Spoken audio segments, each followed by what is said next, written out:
Hello everyone, welcome. This is Roland. Today I want to read you something from the New Testament that you've all heard before. But I want to convince you that it's really possible. Jesus said unto him, "You shall love the Lord your God with all your heart, with all your soul, and with all your mind. This is the first and greatest commandment, and the second is like unto it. You shall love your neighbor as yourself." That's very beautiful. Now, I'd like to read it to you from the Khabouris manuscript, beautiful Aramaic text that was found and translated by the Yonan Codex Foundation. Listen to it translated from the Aramaic. Jesus said to him, "You shall unconditionally love the Lord your God in your entire mind and with your whole soul and in all your actions and in all your thoughts. This is the greatest commandment, and it takes precedence over all. And the second, which is like unto it, you shall unconditionally love your neighbor as yourself." Now, what I want to draw attention to is terms like with your whole heart, your whole mind, your whole soul. And in the Khabouris, in the translation from the Aramaic, with all your actions and with all your thoughts, love God. Now, is it possible? Well, it is possible. And then love your neighbor as yourself. So what I want to make you aware of is, I'm going to tie it in with something I've talked about many times. And I hope I can recapture this idea. I realized it this morning. It was very beautiful. And what I read was something like, you won't get better. See, you may see you're wrong. You may become aware of something that you're doing that's wrong, or thinking that's wrong, or something about you that's not quite right. You may see it, you may acknowledge it, but if you resent seeing it, if you resent the light that's showing it to you, then you won't get any better. That's in and of itself very profound. Have you ever wondered why people, even though they know something, they don't get any better? Or that sort of thing. If you resent the light that's showing you that there's something wrong about you, if you resent it, you won't get any better. Why? Because that resentment is a rejection. It's a rejection of the light. It's a rejection of the light of truth from God. See, how do you realize something? Have you ever wondered? See, animals don't realize. Animals are like very clever machines. And yeah, they have emotions of sort. And they even have sort of love and sort of happiness. You know, they do.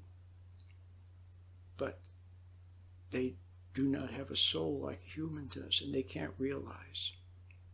But the human can realize. In other words, we can get it. For example, you can teach a parrot. This is an example I've given for 30 years. You can teach a parrot to say, 1 + 1 = 2, 1 + 1 = 2. And the child can also memorize 1 + 1 = 2. But the child can also see that 1 + 1 = 2. And when she sees it, it's hers. She realizes it. So now understanding that principle, when someone says to her, what's 1,000 and 1 plus 1, she'll say 1,002. You see, because she can apply the principle. She gets it. Well, that's the capacity of the soul in God's light. Now, in God's light, you can also see your own error, your own wrong. And when you see it in God's light, don't resent seeing it. Don't resent the light that's showing it to you. Because when you see it in God's light and you don't resent it, you don't reject seeing it. In other words, you're willing to acknowledge that truth, even though it's a bit humbling. Then it's the same, it's accepting the light. It's agreeing with the light. It's seeing that you're wrong in the light and recognizing that the light is true, does not lie. The light is it's truthful without words. And you submit in a way to that truth. It's so simple.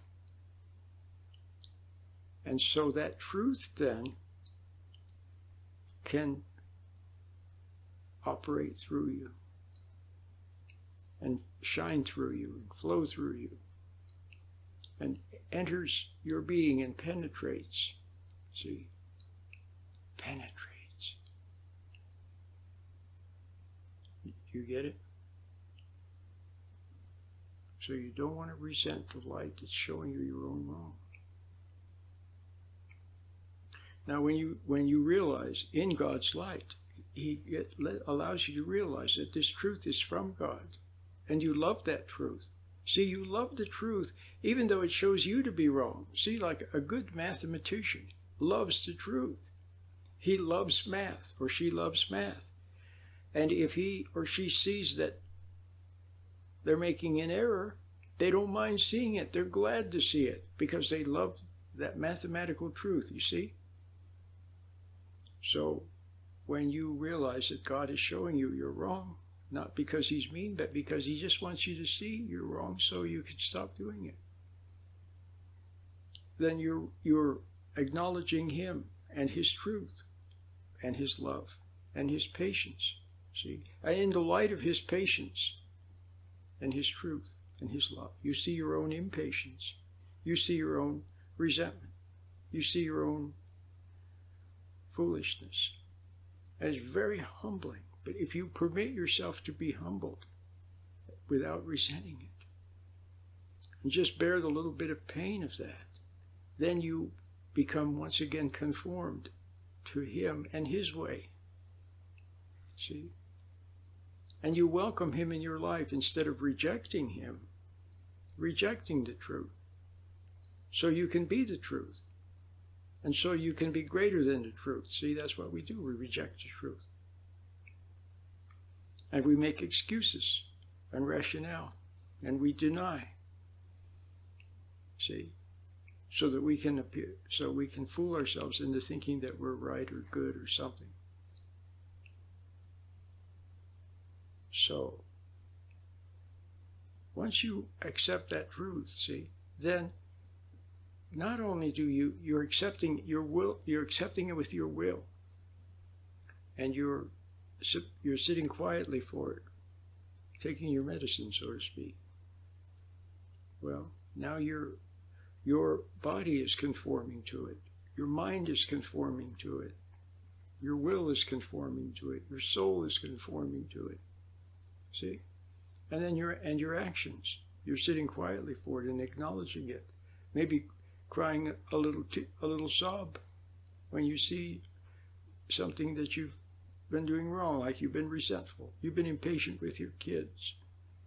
You've resented your partner. You hated your dad. Things like that. And the little sob, see, is your action of your body, acknowledging the truth. And the realization in your mind, oh my God, I see it now. That is in your mind. So everything is conforming to the truth, which you love. And then when you go out in the world, see, and you also sense that you're forgiven. You sense because God permits you to sense it. He doesn't hate you. He just wants you to see you're wrong. And you see that you're forgiven. See? And much more profound things, but we'll stay with that. Then you go out in the world. And now you're just a regular person. You're not the high and mighty thing that you thought you were. And now you go out in the world and you see the flowers and the trees and they're beautiful. You know that God made them, and you see other people and you see that they're just people. You hated them, that's right, and you judged them harshly. Now you see that that's wrong, and so now you don't hate them anymore. See? And you've been forgiven, and so you forgive others. You've been forgiven, and so you forgive others. You let go of your resentment toward them. See, resentment, again, is a rejection of the other person, a little bit of a hatred of them. You see? But let me just re-say it again. When you don't resent the truth and you allow it to penetrate, and you agree with it, and you are sorrowed by what you see, but you realize that you can't change yourself, so you stop huffing and puffing and trying to make yourself good, and you realize that you're not good. See? God is good. All of those things. Then, and because you love the truth, you love the truth more than your own ego, more than your own pride. See? So now, can you see how? Can you begin to see how it's possible to love the Lord your God with all your mind, with all your soul, with all your heart, with all your thoughts, with all your actions? Can you see how that's possible? And he makes it possible because of his light of truth. See how the truth can make all of that happen. And then you love your neighbor as yourself because you don't hate them anymore. You don't judge them anymore.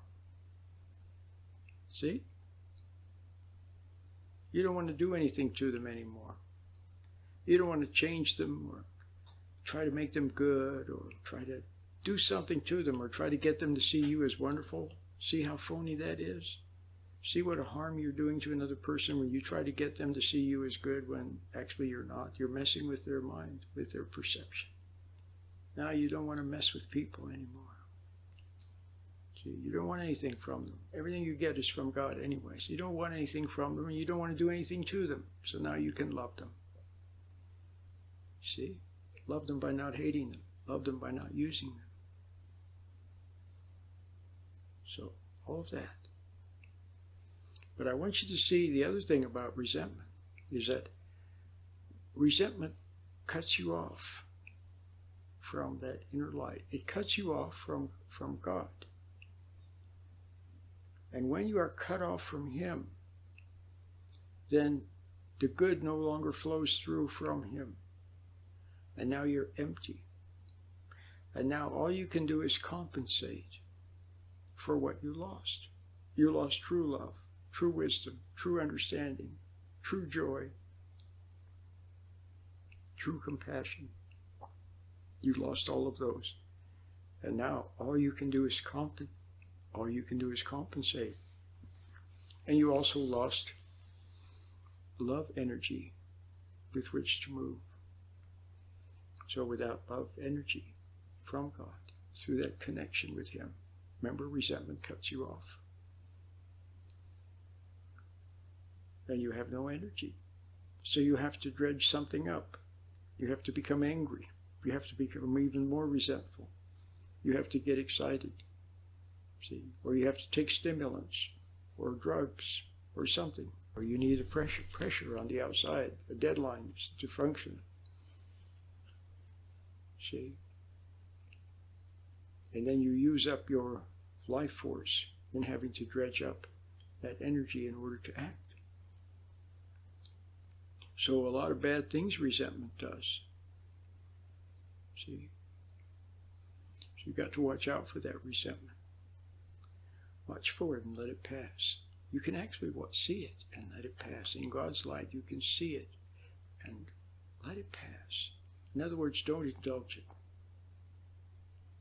See? It's one thing to there's a nice piece of chocolate, there it is, and you can smell the smell of the chocolate. Okay. But if you indulge it, see the difference? But if you just let it pass, you just let that pass and you don't indulge it. You can do the same thing with resentment. You can see it rising, and you will have the power, see, in God's light. God's light, God gives you the power to stand back and observe it and see that it's not good, and just let it pass. See? So it is possible to love God. So now, the old song, to know him is to love him. There was an old rock and roll song like that. Well, you could apply that to God. See, if you resent the truth, see, God sends his light. In God's light, you can see error. But if you reject that light, see, if you reject that light, then you're basically in the dark. And you reject all the good that would come with it. And you're rejecting grace. See? And then you turn your judgment on yourself. So then when you have rejected and feel empty and loveless because of that rejection, because of resentment, then in your loveless state, then you look for substitutes. And you don't have wisdom and understanding anymore, which you get in God's light. You don't have understanding for yourself, and so you judge yourself. All that's left is judgment. That's the only thing. There's no more freedom either. And all you can do is judge. So then you're compelled. You have to judge something as bad or as good. You have to hate it or you have to like it. Mostly we hate things, don't we? We hate people. We judge them. And we sit around them. And so more and more you end up playing God, judging and damning everything. That's right. But see, remember I said you don't have love, because love comes from God's light, just like the light of the sun brings light and warmth to the plant. If the plant rejected the light, then it would also reject the warmth. You don't have any love. So your judgments are loveless. And everything you do is loveless. But you pretend that you have love. You pretend you love your kids, you love your husband, you love your wife, you love people. It's all a compensation. See? So this thing of resentment, it does a lot of bad things, but if you can let it go, it's so simple. Just let it pass. Don't resent the light that's showing you your own wrong. And don't resent other people if they happen to point something out. If someone says, hey, you messed up, or they say, hey, your shoelace is untied, whatever they say, don't resent it. See, okay, your shoelace is untied. It may be a little embarrassing, okay. But don't resent it. And don't resent that person. See? For revealing your inadequacy. Just watch. That's all. Just watch. God, see, God judges. Judgment is mine, saith the Lord. And forgiveness is also his. God forgives. You can do nothing. Of yourself, you can do nothing. And you can't forgive others either. See, what you can do is let go of your resentment. Let it go. See? life becomes increasingly simple. But it all hinges upon not resenting. That's your Achilles heel. That's your weakness. And judgment. They go together, resentment and judgment. So I've given you some food for thought. You might watch this little video again and ponder it and see how you're missing out on all the good that life can offer or God can offer by resentment. Okay. It's not worth it. You've heard the old expression, but what's the old expression? Biting off your nose to spite yourself, something like that. I can't remember it, but you get the idea. Doing something dumb, harmful to yourself to make some point or to prove something is just dumb. So resenting is really dumb. It's dumb. Okay? My name is Roland.